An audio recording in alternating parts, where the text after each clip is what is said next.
Well, hey kitties, it's Diane from DianeHuckman.com, and I am doing this series on starting over.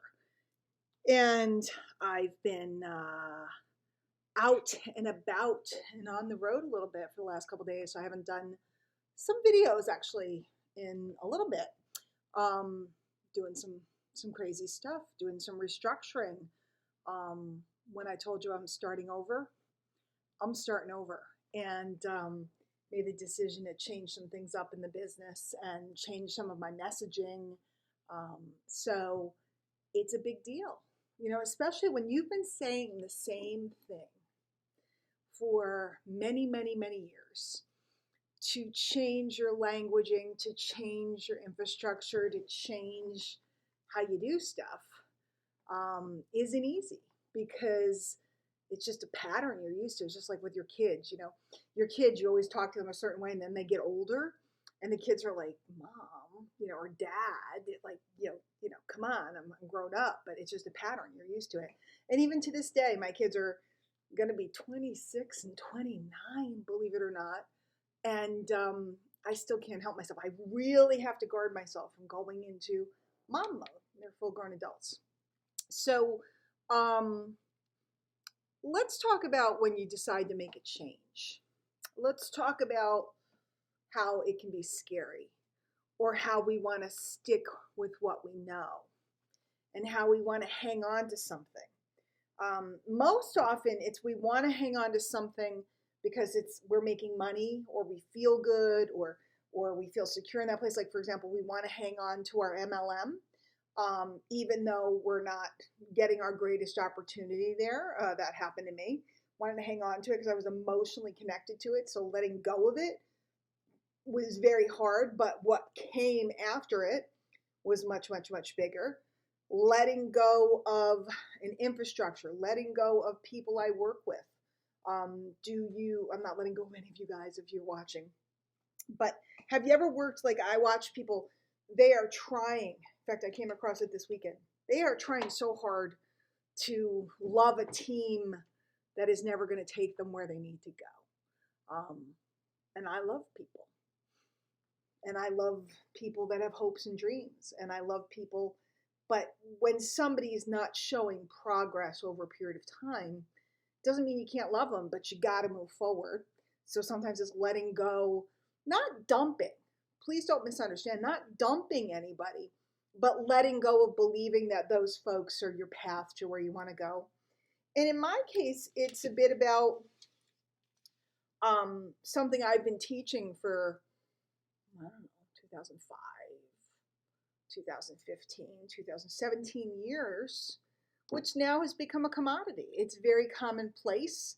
Everybody talks about it. It's not new anymore. It's not different. It's not differentiated. It's not creating a stir, because even the newest of new people know about these ideas. So me talking about them, no matter how much I know people need me to teach this, me talking about it doesn't necessarily serve my business or doesn't necessarily catapult myself forward. So I'm going to be changing some things up, and other things I'm not going to be changing at all. I'm going to be changing my languaging. I'm going to be changing the look of some things, but I'm not going to change my heart. And my heart is to help home business owners become free. That's never changed. It's been that way since day one. Actually, that's a lie. For the first year, I was really busy just trying to get myself to get out of debt, a year or two. But once I got up, they handed me a microphone. They put me up on the team meetings and stuff, I spoke at national events, events with 15,000 people. I've always had a heart for it. Big time, big time. But times are changing, media is changing, messages are changing, and it's just like the company that I started with. They had a product that they were the only ones that had it for a while, and they were the only ones talking about it. But now that very same product that they launched 35 years ago or whatever, you could get in pretty much any store shelf, any supermarket, any pharmacy, anywhere, Walmart, Target. You can get it anywhere now. Is it the same product? No. Is it as good? No. But the public doesn't understand the difference. Something to think about. The public doesn't understand the difference very often between the expert and the novice. The public, the person can talk, the public can't tell the difference. The public can't tell the difference between the superior nutritional product and the inferior nutritional product, and very often will make decisions based upon price or make decisions on a whim. So a lot of business is about differentiating yourself. Okay, it's about your positioning. I was called often the queen of attraction marketing, but attraction marketing's been around since, well, it's been around a very, very, very long time, but common knowledge of it 2007. So by the time you got to 2017, which was 5 years ago, everybody and their uncle was talking about it. So whether I know it better than other people or not, it doesn't matter. It's a commodity. It's a commodity. And commodities, you can't sell for a premium. Think about it. Milk. You might be able to sell milk at the convenience store for $1 more than you sell it anywhere else, but you can't sell it for $5, $10 more. Nobody will pay it unless their baby's crying and they need it, you know. But nobody will pay it. You can't charge premium prices, or you don't have exclusivity when something becomes a commodity.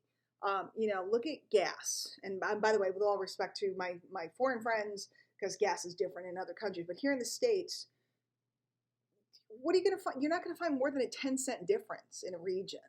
And I watch people, they'll drive out of their way to save $1.50, which I think is funny. My mom's one of those people. But generally speaking, gas is a commodity. You know, you can't double, triple, quadruple the price if there's not demand. If there's no gas around, you can do whatever you want. And even then there's laws, I think. Gas is a commodity. Milk, flour, anything that's readily available that's commonly known. Now, I want you to think about, though, coffee is a commodity. Yet Starbucks created an environment to sell their coffee, and that allows them to sell it at premium prices because they are positioned. They are positioned. And, you know, if you're in my All Access Pass or in some of my other classes or things I do for free, or there's going to be a lot more YouTube videos, we could talk more about that, or feel free to ask me questions about that. But commodities are commodities, and unless you're positioned differently or uniquely, if you don't have something that nobody else has, you have something that everybody else has, you either need very specific and different positioning, or you need to find something else to sell. So that's what's the bug up my butt, the thing I've been thinking about as a marketer, positioning, commodities, the future, what the future looks like. COVID has impacted the industry dramatically. Dramatically. It's changed things. And it has made online the commonplace, normal. There ain't no more network marketers sticking out. You got to be belly to belly. She couldn't be. And even if you're good, you got to have a mask on and all this other stuff. Everybody has adopted what I've been teaching since 2005. Earlier than that, but publicly, like well known since 2005. So there's got to be something new. And of course, as always, I have it up my sleeve. So that's where I've been. That's what I've been doing. I actually had to fly across the country. I flew on Monday, had a meeting on Tuesday, drove 8 hours on Wednesday, and got on a plane Thursday and came home. It was quite the little whirlwind tour, and I was a little exhausted for a day or so. But now I'm back in the saddle. I'm ready to go teach a class now in All Access. We're going to be working on letters and stuff, and there'll be more coming from me soon. If you're not subscribed, please subscribe. Give me a thumbs up. Head over to DianeHochman.com. Definitely jump on that email list because there's going to be a lot of cool stuff coming out. And if you need me personally, of course, you can always reach me. You can reach me at Diane@DianeHochman.com, but something's going on with that email address. Some things come through, some things don't. So just hit me at DianeHochman@gmail.com and let me know what I can do to help you. All right. I will see you later.